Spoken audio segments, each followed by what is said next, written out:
मैं सबसे पहले इस किताब के विमोचन के लिए अमन और उनकी बहन पुलोमी पामिनी जी को बहुत बहुत बधाई और बहुत बहुत शुभकामनाएं देना चाहता हूं। जैसा कि आदरणीय विष्णुकांत सहाय साहब ने कहा कि हम बहुत सारी चीज़ों को देखते हैं, बहुत सारी समस्याओं के बारे में भी चर्चा करते हैं, लेकिन कभी कभी हम उन चीज़ों को भूल जाते हैं जो बहुत ही महत्वपूर्ण हैं और उस हिस्से में कभी ध्यान नहीं जाता।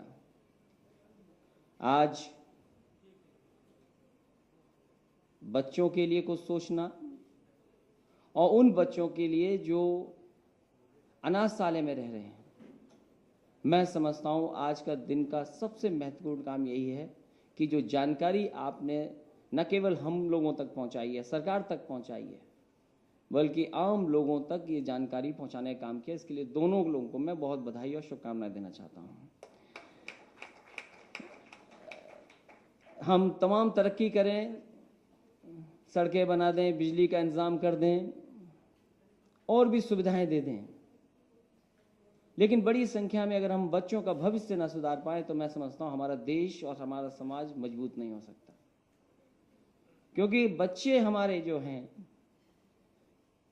वो न केवल भविष्य के नागरिक बनेंगे, बल्कि मैं समझता हूँ इस भविष्य भी, उन देश का भविष्य भी उन पर निर्भर करता है। अगर इन बच्चों को भी मुख्य कड़ी से जोड़ दें, मुख्य धारा में ले आएं, संविधान भी हमारा कहता है, कानून में भी वो व्यवस्था है, लेकिन हम उनको सम्मान और तमाम चीज़ें नहीं दे पा रहे हैं। अभी छोटी सी बच्ची जो मंच पर आई, मैंने उससे बातचीत की, मैंने पूछा और बहुत कम समय मैंने उससे पूछा कि क्या चाहती हो तुम। वो कुछ नहीं बोल रही। मैंने कहा किताबें चाहती हो, तो किताबों के लिए हाँ कहा उसने। मैंने कहा कपड़े चाहती हो, बोला नहीं कपड़े नहीं चाहते। हमने कहा और क्या तुम मांग सकती हो बताओ। ये सच है कि जनता दरबार में इस जगह पर, क्योंकि हम बहुत सारे आम लोगों से मिलने का मौका यहाँ पे मिलता है, कई बार ऐसे लोग आते हैं।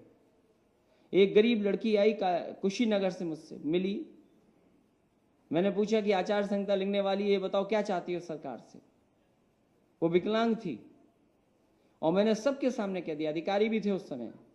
मैंने कहा आज अगर इस बेटी ने कुछ भी मांगा तो चाहे कोई भी इंतजाम करना पड़े हम लोग करेंगे। और मैंने जब उससे पूछा कि क्या चाहती हो तुम, इतनी दूर से चल कर के आई हो, विकलांग हो, यकीन मानिए उसने कुछ नहीं कहा कि केवल हमें 20,000 रुपये की मदद कर दो। ऐसे तमाम गरीब हैं जो वो जानते ही नहीं कि क्या चाहते हैं वो।